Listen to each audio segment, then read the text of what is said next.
Scope of CIMA का scope सही से समझाने के लिए मैंने 5 पॉइंट्स बनाए हैं और इन 5 पॉइंट्स में मैंने ये भी बताया है कि CIMA CA और MBA से क्यों बेटर है, इसकी जॉब अपॉर्चुनिटीज़ कितनी है और लास्ट पर इस कोर्स की सैलरी भी बताई हुई है। तो कंप्लीट इन्फॉर्मेशन के लिए इस वीडियो को एंड तक ज़रूर देखिएगा।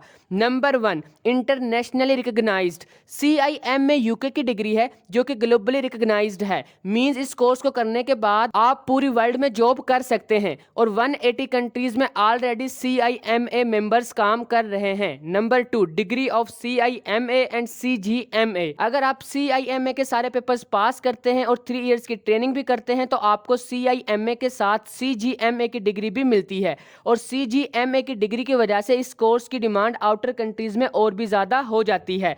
Number 3, start your own business. CIMA course को करने के बाद मोस्टली लोग जॉब करते हैं, लेकिन CIMA की कंडक्टिंग बॉडी का कहना है कि इस कोर्स में स्टूडेंट्स को बिजनेस इन डेप्थ पढ़ाया और सिखाया जाता है। CIMA मेंबर्स के पास बिजनेस से रिलेटेड काफ़ी नॉलेज और स्किल्स होती हैं जिनकी बेस पर वो एक कामयाब बिजनेसमैन भी बन सकते हैं।